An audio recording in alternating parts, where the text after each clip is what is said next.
महत्वमापन, mensuration, जिसका भाग दूसरा आज हम जानेंगे। तो जैसा कि आप देख रहे हैं, ये आखिरी पाठ है इस पुस्तक का, भाग 2 का। तो जनवरी में ही हमारा 10वीं का जो पोर्शन है वो लगभग समाप्त हो जाएगा। फिर हम रिवीजन करेंगे, क्योंकि आपको बोर्ड की परीक्षा की तैयारी भी तो करनी होती है। तो पोर्शन हमारा जल्दी खत्म हो जाएगा, ताकि हम सारे अभ्यासक्रम को फिर से रिवाइज कर सकें। तो इस पाठ में हमने जो शुरुआत की थी, हमने क्या जाना था, कुछ याद कीजिए। 3 प्रमुख जो घन आकृतियां हैं, उसके बारे में हम जिससे पहले से जानते थे, उसको हम रिवाइज कर लेते हैं। तो मुख्य आकृति एक है वृत्ताकार बेलन, दूसरा है समघन, तीसरा है घनाभ।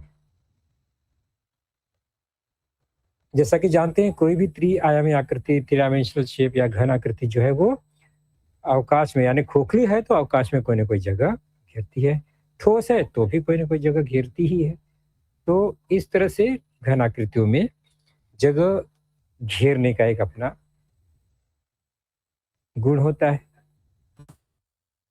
यहाँ पर हम जगह, घेरे गई जगह को धुएं द्वारा दर्शा रहे हैं आकृति में आपको, या पानी द्वारा, या गैस और लिक्विड द्वारा इसको भरेंगे। अगर ये खाली है तो जो जगह ये ऑक्यूपाई करेगा वही इसको हम बोलते हैं घेरे की जगह, या उसका आयतन, या इसका वॉल्यूम।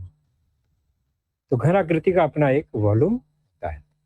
इससे प्रमुख घन आकृति में पहला घन आकृति थी घनाभ, जो कॉमनली आपको आसपास दिखाई देता है। इस शेप के बहुत सारे वस्तु हम देखते हैं, दवाई का बॉक्स हो, कबाड़ हो, बेड हो, नॉर्मली सब इसी शेप के होते हैं। जिसमें पृष्ठफल के बारे में हमने जाना था, कक्षा 9वीं से हमने सीखा है। ये किसी भी घनाभ के जितने भी सरफेस है, यानी पृष्ठभाग है, उसके सभी क्षेत्रफल को हम जोड़ देंगे तो हमें सरफेस, टोटल सरफेस एरिया मिलता है। इसे एसटी अक्षर से दर्शाते हैं, जो कि 2 गुणे LB धन BH धन LH, यानी लंबाई, चौड़ाई और ऊंचाई की जोड़ियों में जो गुणनफल आता है उसको हम जोड़ देते हैं और उसका दुगना कर देते हैं, तो ये हमें घनाभ का संपूर्ण पृष्ठफल मिल जाता है। That is total surface area of cuboid. उसके बाद घनफल, वॉल्यूम ऑफ क्यूबॉइड क्या होगा, तो इसकी लंबाई, चौड़ाई और ऊंचाई को, तीनों को हम गुणा कर देते हैं। Product of length, breadth and height of cuboid gives us volume of cuboid. तो LBH वो वॉल्यूम हो गया, वॉल्यूम का सूत्र हो गया।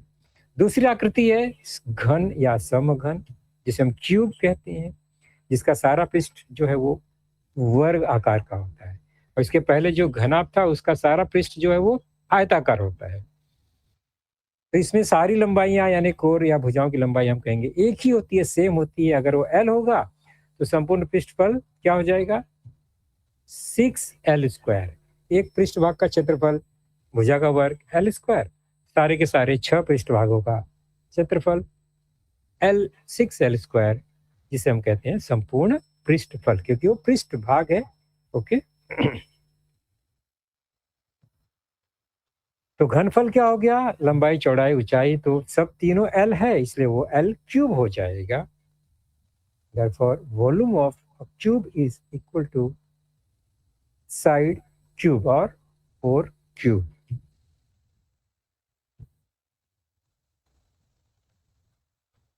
इसके बाद तीसरी आकृति हमने बेलन देखी थी, राइट सर्कुलर सिलेंडर और लंब वृत्ताकार बेलन, जिसका आधार और जिसका छप्पर, यानी अपोजिट साइड का ये जो बेस है, बेस के अपोजिट साइड का जो एरिया है या शेप है वो एक ही जैसा होता है, तो एक पाइप जैसी रचना बनती है, इसको हम बेलन कहते हैं।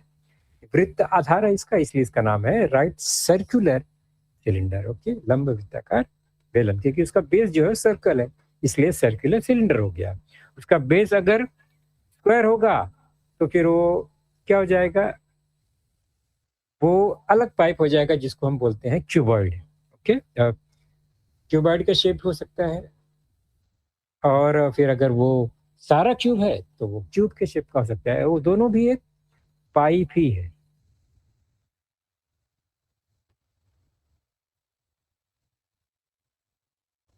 सर्कुलर है तो उसमें निश्चित है कि त्रिज्या होगी, सर्कल है, वृत्त है तो त्रिज्या होनी चाहिए।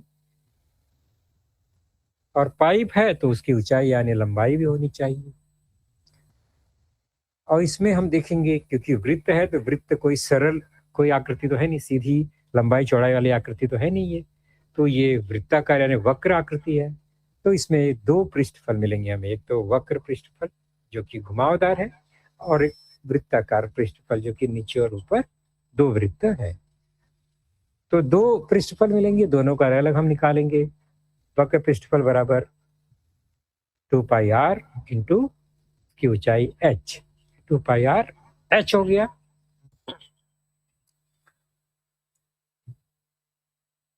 संपूर्ण पृष्ठफल क्या होगा फिर? वक्र पृष्ठफल में दोनों वृत्त के क्षेत्रफल को जोड़ देंगे तो 2πr r प्लस h हो गया ये संपूर्ण पृष्ठफल।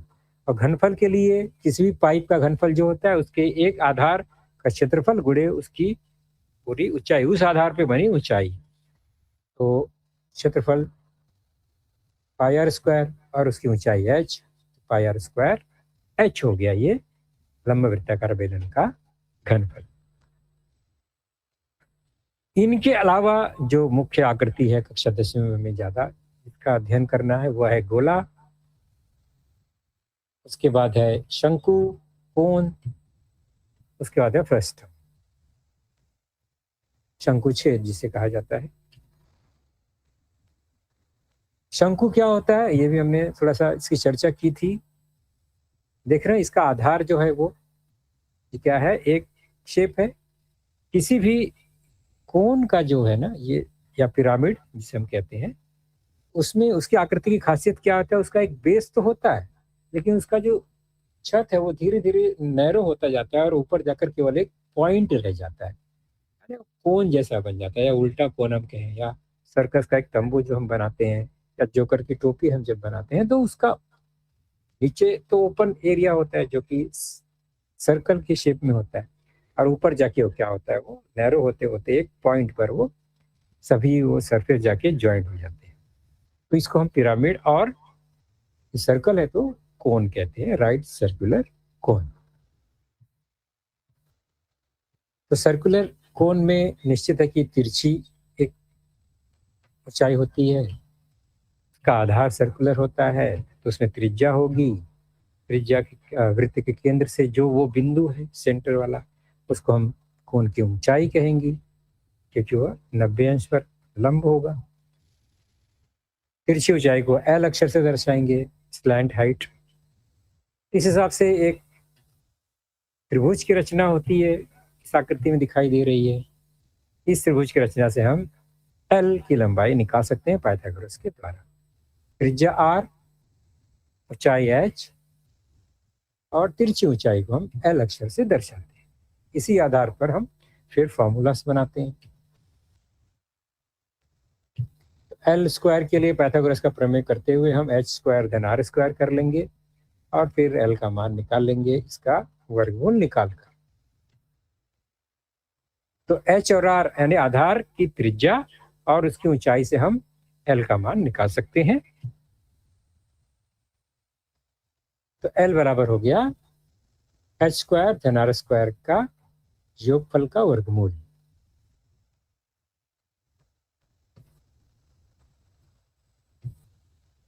इस आधार पे इसका जो आधार है, आधार तो वृत्त है तो उसका क्षेत्रफल अलग से हो गया, वो हो गया पाई आर स्क्वायर वृत्त का क्षेत्रफल। उसके बाद वक्र पृष्ठफल इसका अलग है, वो होता है पाई r l, pi r L. संपूर्ण पृष्ठफल में क्या होगा, वक्र पृष्ठफल में क्षेत्रफल आधार का जुड़ जाएगा जो हो जाएगा pi r square pi r L.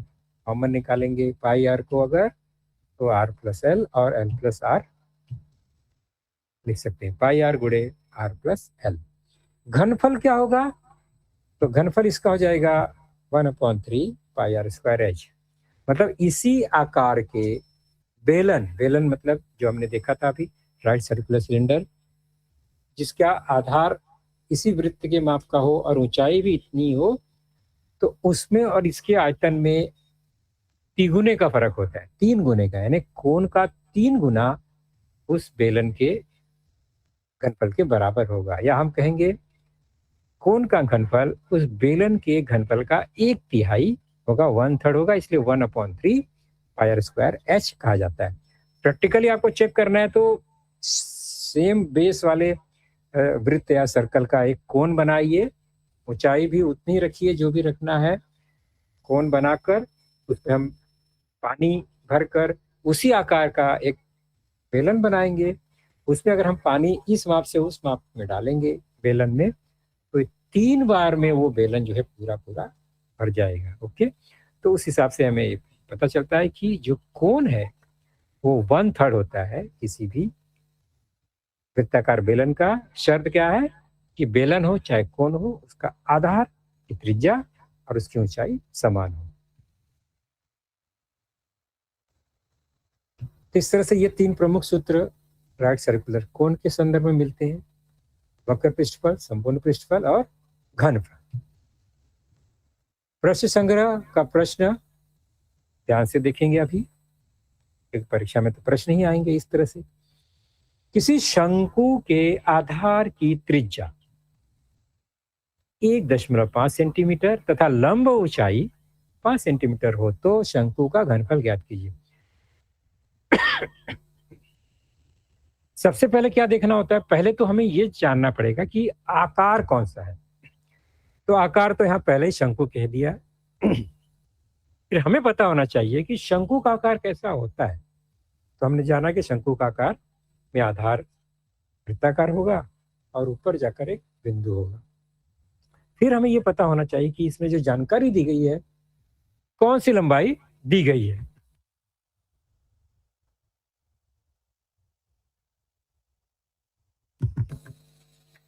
तो इसमें दिया गया है आधार की त्रिज्या, आधार की त्रिज्या दी गई है यानी आर, और लंब ऊंचाई दी गई है मतलब एच का मान यहां पर दिया गया है। तो हल करेंगे, आधार की त्रिज्या लिखेंगे आर बराबर 1.5 सेंटीमीटर, लंब ऊंचाई को एच 5 सेंटीमीटर, और उस हिसाब से हमें घनफल निकालना है। और अभी मैंने बताया शंकु का घनफल, आपको बेलन का घनफल याद है पाई आर स्क्वायर एच, उसका 1/3 कर देंगे यानी 1/3 पाई आर स्क्वायर एच, तो हमें शंकु का घनफल मिल जाएगा। तो पाई आर स्क्वायर एच यानी आर और एच तो दिया ही गया है, हम मान निकाल लेंगे, आकृति की जरूरत इसमें नहीं है। तो शंकु का घनफल का सूत्र हो गया 1/3 पाई आर स्क्वायर एच, मान रखते जाएंगे। 1/3 पाई का मान नहीं दिया गया है तो 22/7 ही रखेंगे।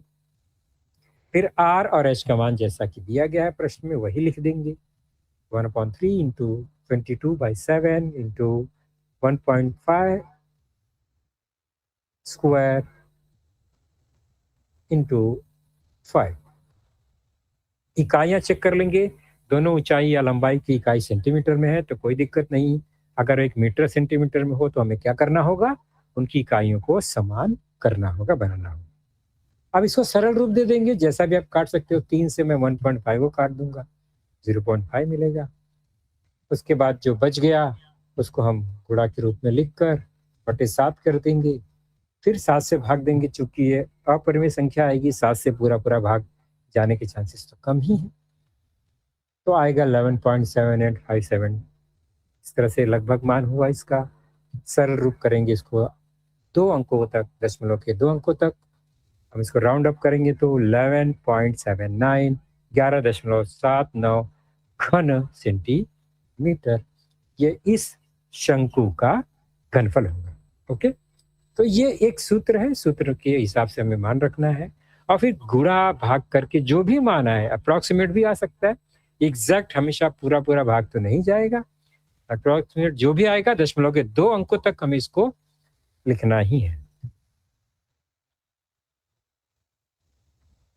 तो शंकु का घनफल हमने ज्ञात कर लिया 11.79 घन सेंटीमीटर। उसके बाद हम चलेंगे कुछ इस तरह से, प्रैक्टिकल जो एग्जाम्पल होते हैं, ये एग्जाम्पल प्रैक्टिकल लाइफ में होता है बच्चों, मतलब जब कुछ चीजें बनाई जाती हैं तो ये सब होती हैं, लेकिन हमें कैलकुलेशन करना नहीं आता है कि कैसे कैलकुलेट होगा। कैसे, उदाहरण देखते हैं। ये जैसे किसी धातु के घनाभ की लंबाई, चौड़ाई, ऊंचाई 44 सेंटीमीटर, 21 सेंटीमीटर और 12 सेंटीमीटर है क्रमशः, ये समझ लीजिए। मतलब घनाभ है, अभी क्यूबॉइड है। और धातु का क्यूबॉइड है, उसकी लंबाई, चौड़ाई, ऊंचाई दी गई है। अब उसे पिघलाया जाएगा। अभी हमें एक रॉ मटेरियल मिल गया है कि एक धातु का घनाभ के आकार का इतना बड़ा एक ये धातु का बना हुआ घनाभ है। अभी क्या करना है, उसको पिघलाकर 24 सेंटीमीटर ऊंचाई का शंकु बनाया गया, बराबर है, यानी एक शंकु आकार बनाया गया उसे 24 सेंटीमीटर ऊंचा वाला। तो शंकु के आधार की त्रिज्या ज्ञात करो। शेप बदल गया, पहले घनाभ था, बाद में शंकु हो गया, क्यूबॉइड से वो कोन में उसको हमने कन्वर्ट कर दिया। तो क्या इसमें बदल सकता है, तो उसका जो आकार है ना, ऊंचाई, आधार की त्रिज्या में परिवर्तन आ सकता है, जो अलग अलग माप है। कौन सा ऐसा उसमें यूनिट है और क्वांटिटी है जो नहीं बदलेगा, तो वो है उसका घनफल। कभी भी एक शेप को पिघलाकर हम दूसरा शेप बनाते हैं तो उसका जो वॉल्यूम है वो चेंज नहीं होता। जितना वॉल्यूम इस क्यूबॉइड का होगा उतना ही वॉल्यूम उस कोन का होगा, कि उसी को पिघलाकर ये बनाया गया है। तो जो वॉल्यूम है वो चेंज नहीं होगा, बराबर है। तो हमें ये फोकस करना है कि दोनों का वॉल्यूम निकाल लेना है, और एक वॉल्यूम से दूसरे वॉल्यूम को जब हम डिवाइड करेंगे तो जो उसमें यूनिट मिसिंग है वही हमें मिल जाएगा। चलो चेक करते हैं। ऐसे प्रश्नों में इसी तरह से भाग दिया जाता है। देखिए कैसे होगा ये। सबसे पहले क्या करेंगे, घनाभ और शंकु, दो आकृति है, यहाँ दो शेप है, उसमें घनाभ की लंबाई, चौड़ाई, ऊंचाई दी गई है, और उसका हम घनफल वॉल्यूम ज्ञात करेंगे, जो कि तीनों के गुणनफल के बराबर होता है, LBH। आपको याद है सूत्र, ये गुणा कर देंगे तो 44, 21 और 12, 44 इंटू 21 इंटू 12, ये घनाभ का घनफल हो जाएगा। इकाई अगर लिखना हो तो लिख सकते हैं, फिलहाल हम बिना इकाई के रख देते हैं, क्योंकि तीनों इकाइयां सेंटीमीटर में है तो कोई परिवर्तन नहीं है। शंकु की इकाई भी जो है वो सेंटीमीटर में है, तो कुछ भी परिवर्तन नहीं करना है। हाँ, लेकिन हमें अभी क्या बताया, घनफल, एक घनफल को दूसरे घनफल में कन्वर्ट किया गया है, तो हमें भाग देना है। और जब भाग देना हो तो आसान तरीका क्या है कि ये जो गुणनफल दिख रहा है उसको पूरा गुणा करो, मान निकालो, फिर हम भाग देंगे। इससे अच्छा है ऐसे ही छोड़ देंगे, क्योंकि ये प्रोडक्ट के रूप में ऑलरेडी है, ये गुणनखंड के रूप में टुकड़े में पहले से बना हुआ है, तो इसको ऐसे ही छोड़ देते हैं। घनाभ का घनफल 44 गुणे 21 गुणे 12, ये एक नंबर डाल के छोड़ दिया हमने। अब हम चलते हैं दूसरी जो शेप है जिसमें इसको बदला जा रहा है, वह शंकु। उसकी ऊंचाई 24 सेंटीमीटर है, और शंकु का घनफल ज्ञात करने के लिए 1/3 पाई r स्क्वायर एच। तो r और h का मान पता होना चाहिए, h का दिया गया है, r का हमें ज्ञात करना है। तो मान लिया शंकु की जो त्रिज्या है आधार की वो r है, उस हिसाब से शंकु का घनफल बन जाएगा 1/3 पाई r स्क्वायर एच में मान रखेंगे 1/3, पाई जो हो गया वो 22/7, r जो है वो r ही है, h जो है वो 24 है। ये हो गया शंकु को सरल रूप अगर हो सकता है तो कर देंगे, 3 से 24 कट गया, ओके। तो अंत में हमें शंकु का घनफल क्या मिल रहा है, 22/7 गुणे r स्क्वायर गुणे 8, ओके। तो शंकु का घनफल मिल गया, इसको हम नंबर 2 समीकरण बना देते हैं। तो घनाभ का घनफल, शंकु का घनफल मिल गया। अब हमें क्या ज्ञात करना है, r। बाकी सब मान तो लिखा, खाली r का ही पता इसमें नहीं चल रहा है, तो घनफल में घनफल का भाग देंगे तो हमें r का मान मिल जाएगा। तो सिंपली हम क्या करेंगे, शंकु का घनफल और घनाभ का घनफल तो बराबर ही है, तो हम इस तरह से समीकरण बना लेंगे। ये शंकु का घनफल और ये घनाभ का घनफल, ओके। अब r स्क्वायर का मान निकालना है, तो बाकी क्वांटिटीज को हम ट्रांसफर कर देंगे राइट साइड में। तो 22/7 जो है वो 7/22 हो जाएगा, और 8 जो है वो बटे में चले जाएगा। इस तरह से ये पक्षांतर हो गया। इससे हमें r स्क्वायर का मान मिल जाएगा। सरल रूप देंगे, 22 और 44 कट जाएगा 2 बार, 2 और 8 कट जाएगा, या हाँ 12 भी कट जाएगा, 4 दूनी 8, 4 तिहाई 12, फिर 2 और 2 कट जाएंगे। इस कैसे भी आप सरल रूप दो, अंत में क्या बचा? 21, 3 एंड 7, इन दोनों का गुणनफल जो कि 441 के बराबर है। R square is equal to 441। R का मान, उसका वर्गमूल निकालेंगे, क्यूब स्क्वायर रूट निकालेंगे। 444 का स्क्वायर रूट होगा 21। तो आर क्या हो गया? 21, जो कि शंकु की त्रिज्या है। Therefore, the radius of the base of the cone is equal to 21 centimetre. हमने यहाँ पर ज्ञात कर लिया। तो हम जो भी कोन बनाएंगे उसका जो बेस है वो, उसकी जो रेडियस है वो 21 सेंटीमीटर होगा, अगर हाइट 24 रखेंगे तो। पेज नंबर 144 पर कुछ क्वेश्चन है, उदाहरण है, उसको हम देख लेते हैं और उसको समझने का प्रयास करते हैं। बहुत इंपॉर्टेंट ये सब बातें होती हैं। और आप लोग ध्यान रखो बच्चों, प्रश्न संग्रह के ही प्रश्न परीक्षा में आते हैं, ऐसा कोई जरूर नहीं है। बोर्ड के पेपर में, किसी भी परीक्षा में, ये जो उदाहरण है, उदाहरण के भी से मिलता जुलता प्रश्न हमेशा आ जाता है, या कभी कभी तो सेम वही प्रश्न आ जाता है जो कि हल किया गया है। कभी वो वर्कशीट के रूप में आएगा, यानी बॉक्स बना होगा, या कभी पूरा का पूरा ऐसे ही हल करना होता है। चलिए हम प्रश्न को पढ़ते। एक बात ध्यान रखेंगे, जब भी प्रश्न ऐसे शाब्दिक प्रश्न जो होते हैं उसमें बहुत ज्यादा शब्द होते हैं, शब्दावली बहुत होती है, सेंटेंस बड़े बड़े होते हैं, एक पैराग्राफ जैसा वो दिखता है, आप समझ जाना कि वो बहुत आसान प्रश्न है। मतलब उसकी बातें बहुत आसान होती हैं, लेकिन उसको समझाने के लिए वो लोग बहुत लंबा डिटेल में लिखते हैं। चलिए शुरू करते हैं। क्या लिखा है? किसी सर्कस के तंबू का निचला हिस्सा वृत्ताकार बेलन के आकार का तथा ऊपर का हिस्सा शंकु के आकार का है। अब इमेजिन करो, आप सर्कस का तंबू है, वो कैसा है? ऐसे पूरा कोन नहीं है, वो क्या है, पहले ऐसे थोड़ा ऊंचाई पर वृत्ताकार बेलन जैसा ऊंचा है, और फिर उसके ऊपर उन्होंने क्या किया है? तंबू बनाया है शंकु के आकार। आप शेप समझ में आ रहा है? आगे मैं पढ़ता हूं। तंबू के आधार का व्यास, डायमीटर जो है वो 48 मीटर है तंबू का, और वृत्ताकार बेलन की जो ऊंचाई है, वृत्ताकार बेलन की जो ऊंचाई है वो 15 मीटर है।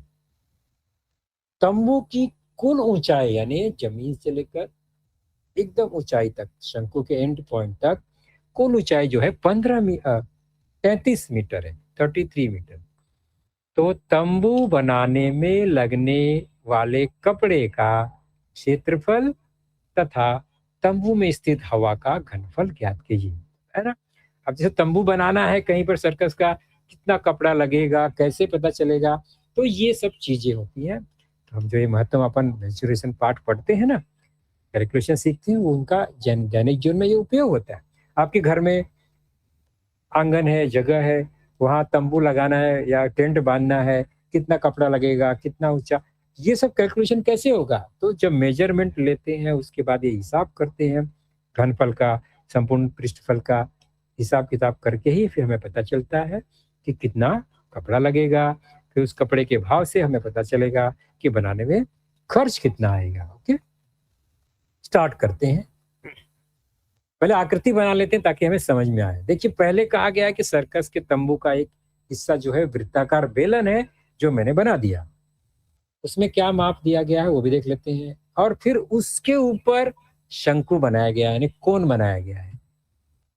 तो इस आधार के और उसके छत के ऊपर से कोन की शुरुआत होगी, तो ये बन गया एक तंबू। दो शेप इसमें है, शंकु भी है, बेलन भी है, यानी सर्कुलर सिलेंडर भी है और कोन भी है। अब इसमें कौन कौन से माप दिए गए हैं? तो जो उसका बेस है उसका डायमीटर दिया गया है 48 मीटर, चलो ये भी मिल गया। उसके बाद दिया गया है इस बेलन, यानी ये जो सिलेंडर है उसका जो हाइट है, उसको एच लिखा हमने, वो दिया है 15 मीटर, 15 मीटर ये हाइट है। गुड। उसके बाद और एक माप इसमें दिख रहा है कुल ऊंचाई, टोटल हाइट जो 33 मीटर है, वो यानी जमीन से लेकर एकदम ऊपर तक वो है 33 मीटर। आकृति अब समझ में आ रही ना आपको? तो हमें अब बताना क्या है, तंबू बनाने में लगने वाले कपड़े का क्षेत्रफल। कपड़े का क्षेत्रफल का मतलब होता है कि टोटल कपड़ा कितना लगेगा। अब मुझे बताओ कि जब तंबू बनाएंगे तो कपड़े का क्षेत्रफल मतलब होता है कि उसका पूरा पृष्ठफल हमें बताना है। लेकिन एक बात, इसमें जो पृष्ठफल हमने निकाला था संपूर्ण पृष्ठफल, उसमें क्या करते थे, आधार ऊपर दोनों क्षेत्रफल जोड़ के, वक्र पृष्ठफल जोड़ के संपूर्ण पृष्ठफल ज्ञात करते हैं। लेकिन तंबू बनाने में जमीन, जो जमीन है सरकार, उस पर तो कोई कपड़ा नहीं लगेगा, ये ध्यान रखेंगे। ओके, चलो आगे हम हल करते हैं। अब ये वृत्त है, वृत्त में त्रिज्या कितनी होगी, तो व्यास तो नीचे दिया है 48, तो उसका आधा जो है वो त्रिज्या 24 मीटर हो गया। चलो ये भी मिल गया, हमें त्रिज्या मिल गई। नीचे जो सिलेंडर है उसका ऊंचाई पता है, टोटल ऊंचाई पता है, तो इस केवल कोण की ऊंचाई कितनी है, कोण की ऊंचाई पूरा 33 है, ये है कोण की ऊंचाई यानी शंकु की ऊंचाई, जो कि 33 में से नीचे का जो 15 मीटर है वो हट जाएगा, निकल जाएगा, उसको हम h मान लेते हैं, वो 18 हो जाएगा। 33 माइनस 15 दैट इज 18। हम केवल अभी समझ रहे हैं आकृति बनाकर, हाँ बाद में हम लिखेंगे हल करते हुए। तो 18 मीटर h मिल गया, और नीचे जो कैपिटल एच है वो 15 मीटर मिल गया। ओके, अब शुरुआत करते हैं, और जो भी हमने यहाँ डायग्राम में लिखा, मेंशन किया, उसको हम शब्दों में लिखते हैं। तंबू की कुल ऊंचाई कितनी हुई, 33 मीटर, जो कि प्रश्न में पहले से दिया है। और बेलनाकार भाग की ऊंचाई h 15 मीटर है, वो भी पहले से दिया गया है। और तो शंक्वाकार भाग की ऊंचाई h कितनी होगी, वो हमने घटाकर निकाला, 35 minus 15, 33 minus 15 that is 18 metre, वो भी मेंशन कर दिया हमने आकृति में। और त्रिज्या मिलेगी हमें व्यास का आधा करके r, जो कि 24 मीटर है, वो हमने आकृति में लिखा ही है। ओके, इन जानकारियों के बाद हम देखते हैं प्रश्न जो किताब में हल किया गया। लिखा है तंबू की कुल ऊंचाई 33 मीटर है, क्लियर। बेलनाकार भाग की ऊंचाई h 15 मीटर है, वो भी क्लियर हो गया। h 33 मीटर, ये भी क्लियर हो गया, ये मैंने पहले बता दिया। अब हम तिरछी ऊंचाई l ज्ञात करेंगे, क्योंकि हमें संपूर्ण जो उसका जो पृष्ठफल निकालना है, तो l की जरूरत पड़ेगी। l जो होता है वो हमें पता है r square plus h square, यानी शंकु का की त्रिज्या का वर्ग धन उसकी ऊंचाई का वर्ग, वो जोड़ देंगे और उसका वर्गमूल निकालेंगे। यहाँ पर r जो है 24 है, h 18 है, हल करेंगे तो मिलेगा 24 square that is 576, 18 square that is 324, दोनों को जोड़ लेंगे तो मिलेगा 900, 900 का स्क्वायर रूट निकालेंगे, वो हो जाएगा 30 मीटर। तो L कितना हो गया, 30 मीटर। क्लियर हो गया, वो भी हमने निशान पर लिख दिया आकृति में। आकृति में सारा माप लिखे होने से क्या होता है, समझने में ज्यादा आसानी होती है। तो L 30 मिल गया, ठीक है, आगे बढ़ते हैं। सर्कस के तंबू में लगने वाला कपड़ा जो होगा वो क्या होगा, वृत्ताकार भाग का वक्र पृष्ठफल, यानी जो नीचे हमारा बेलन है उसका वक्र पृष्ठफल, ये कपड़ा लगेगा, प्लस शंक्वाकार भाग का वक्र पृष्ठफल, वो जो कपड़ा लगेगा। यही दोनों कपड़ों को मिलाकर पूरा तंबू बन जाएगा, बराबर है, क्योंकि उसका जो बेस है उसमें कोई कपड़ा नहीं लगेगा, वहां तो खाली जमीन रहेगी। तो वृत्ताकार भाग का वक्र पृष्ठफल क्या हो गया, pi r square h plus pi r l. Pi r 2h common हो गया, प्लस एल, और इस तरह से मान रखते हुए जाएंगे हम। एच और एल का मान रखते हुए हमने देखा कि यह मान मिल रहा है। सरल रूप देंगे इसका, गुणा करके 7 से भाग देंगे तो सर्कस के तंबू में लगने वाला कपड़ा जो आएगा वो हो जाएगा 4525.71 वर्ग मीटर। तो कपड़े का क्षेत्रफल हो गया 4525.71 वर्ग मीटर कपड़ा लगा इस तंबू को बनाने में। कि कपड़ा तो एक प्लेन चौड़ा भाग है तो उसका क्षेत्रफल ही मिलेगा ना। उस कपड़े को घुमा के मोड़ के फिर ये आकार का तंबू बनाया जाएगा।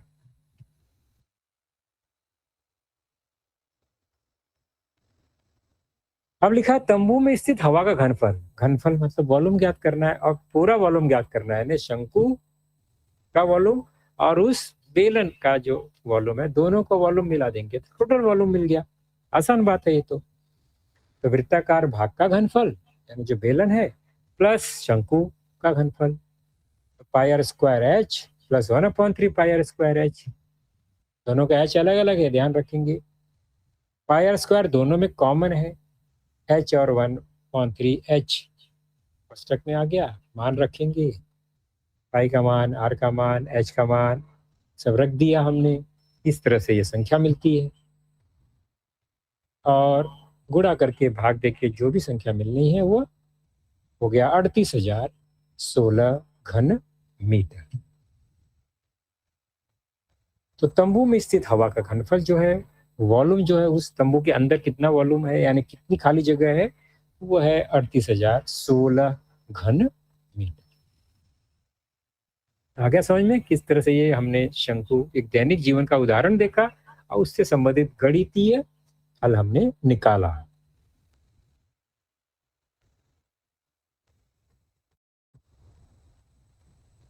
अगला है शंकु के बाद हमारा एक नया शेप जो है, ये आपने आकृति पहचान लिया क्या है ये? इसको हम कहते हैं गोला, स्फीयर, है ना। वृत्त नहीं है ये, गोला है। वृत्त एक चपटी आकृति होती है, गोला जो है एक घन आकृति है, मतलब वो चारों तरफ से वो वृत्ताकार ही है। उसके बीच में एक केंद्र होता है और चारों तरफ वो वृत्त में जितने भी इस गोले पर जितने भी बिंदु होंगे, पॉइंट होंगे, सब उस केंद्र से समान दूरी पर होंगे। खाली एक किनारे पर नहीं, किसी भी किनारे पर किसी भी बिंदु की दूरी जो होती है वो केंद्र से समान दूरी ही होती है। ये गोलाकार आकृति से हम कहते हैं स्फीयर। तो चाहे इस तरह ऊपर से गोला वृत्त बनाओ, चाहे साइड से वृत्त बनाओ, इस पर कोई भी रेखा अगर खींचेंगे हम, पूरा एक चक्कर लगाएंगे तो वृत्त ही बनने वाला है, ये ध्यान रखिए। और एकदम सेंटर से जो वृत्त जा रहा है यानी जो जिसका शेप सबसे बड़ा होगा, उसके केंद्र से जो दूरी होगी गोले पर, वह उसकी त्रिज्या या रेडियस ऑफ स्फीयर कहलाती है। तो उस गोले पर स्थित प्रत्येक बिंदु केंद्र से त्रिज्या के बराबर ही होता है। तो अब गोले का वक्र पृष्ठफल क्या होगा? तो गोले का संपूर्ण पृष्ठफल सेम, क्योंकि वो जो पृष्ठफल है वो एक ही है, एक ही शेप है। तो चाहे वक्र पृष्ठफल कर रहे लो क्योंकि वो पूरा वक्र ही है, या संपूर्ण पृष्ठफल कहो वो भी एक ही है। तो गोले में ये दो अलग अलग बातें नहीं है, दोनों एक ही चीज है। कर्व्ड सरफेस एरिया हो चाहे टोटल सरफेस एरिया हो, दोनों का अर्थ एक ही होता है हमेशा स्फीयर के लिए। और वो कितना होता है? किसी भी वृत्त के क्षेत्रफल का 4 गुना। किसी भी मतलब ये जो वृत्त बना हुआ है गोले में, उस वृत्त का जितना क्षेत्रफल है उसका 4 गुना इस गोले का संपूर्ण वर्ग पृष्ठफल होता है। इसको प्रैक्टिकली प्रूव करने के लिए क्या करेंगे? गोले को काटना पड़ेगा, उसको चपटा करना पड़ेगा, सब फैला देंगे और फिर हम उसके एरिया को कैलकुलेट करेंगे और फिर जो हमारा मूल वृत्त है उसके एरिया को कैलकुलेट करेंगे और देखेंगे तो वो 4 गुना बनता है। कौन सा? जो गोले से बना हुआ एरिया है टोटल, वो 4 गुना होता है। तो गोले का संपूर्ण पृष्ठफल जो होता है उसके जो एक वृत्त है उसके क्षेत्रफल का 4 गुना, 4 पाई आर स्क्वायर। अब घनफल कैसे ज्ञात करेंगे? तो प्रैक्टिकली घनफल ज्ञात करने के लिए हम क्या करेंगे? ये है 4/3 पाई आर क्यूब के बराबर होगा। यहाँ पर भी हम इसको होल करके इसे पानी भर के इसको अगर हम इसकी ऊंचाई, अभी इसकी ऊंचाई कितनी है, इसका बेस कितना है, तो इसकी ऊंचाई भी आर है, उसका आधार भी आर है, तो पाई आर स्क्वायर एच वाला फॉर्मूला अगर यूज करेंगे हम बेलन बनाकर इतनी ऊंचाई वाला, तो हम देखेंगे कि 4/3 गुने का फर्क होता है बेलन और इसके घनफल में।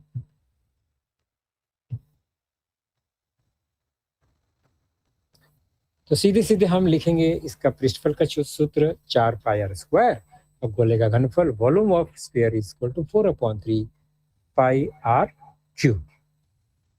इन दोनों सूत्र से हम क्या करेंगे, इसके प्रश्न हल करेंगे। अब गोला अगर पूरा नहीं है, आधा गोला है, तो उसको हम क्या कहते हैं, हेमिस्फीयर, है ना, अर्ध गोला।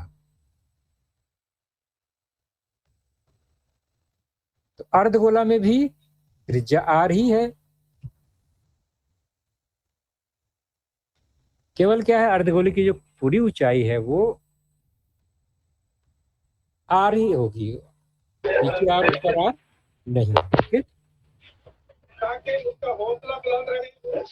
वृत्ताकार भाग का क्षेत्रफल हो गया पाई आर स्क्वायर, जो कि इसका बेस है, और वक्र पृष्ठफल जो हो गया वो हो जाएगा pi r square 2 pi r square, क्योंकि पूरे गोले का तो आधा ही है, ये पूरे गोले का 4 पाई आर स्क्वायर है, तो अर्ध गोले का वक्र पृष्ठफल हो गया 2 पाई आर स्क्वायर। लेकिन संपूर्ण पृष्ठफल क्या होगा, ऊपर का एक चपटा भाग जो है वृत्त वो रह गया, तो हम क्या करेंगे, इस वृत्त को वक्र पृष्ठफल में जोड़ देंगे, तो मिल जाएगा 3 pi r square, 2 pi r square, pi r square हो गया 3 पाई आर स्क्वायर। तो अर्ध गोले का संपूर्ण पृष्ठफल इस तरह से हमें ज्ञात हो। घनफल क्या होगा, ठीक आधा हो जाएगा, 4/3 का 2/3 हो जाएगा पाई आर क्यूब, गोले के घनफल का आधा ही होगा अर्धगोले का घनफल। अब प्रश्न जो है वो आज तो हम हल नहीं कर पाएंगे, हमने सूत्र देख लिया। प्रश्न कुछ इस तरह से बनते हैं, गोला है, उसकी त्रिज्या दी गई है, पृष्ठफल ज्ञात करना है, सूत्र लगाएंगे सीधे सीधे 4 पाई आर स्क्वायर, और हम मान रखेंगे और सरल रूप देंगे। सरल रूप देने के लिए गुणा और भाग करना ही है, साथ से साथ यहाँ कट गया, तो जो भी बचा उसको गुणा कर देंगे, आ गया वर्ग इकाई, वर्ग सेंटीमीटर इस गोले का पृष्ठफल। ओके, चाहे संपूर्ण पृष्ठफल कह लो, चाहे वक्र पृष्ठफल कह लो, कोई भी शब्द आएगा, निकालना यही है गोले के संदर्भ में। ओके, तो आज का सेशन हम बच्चों यहीं समाप्त करेंगे।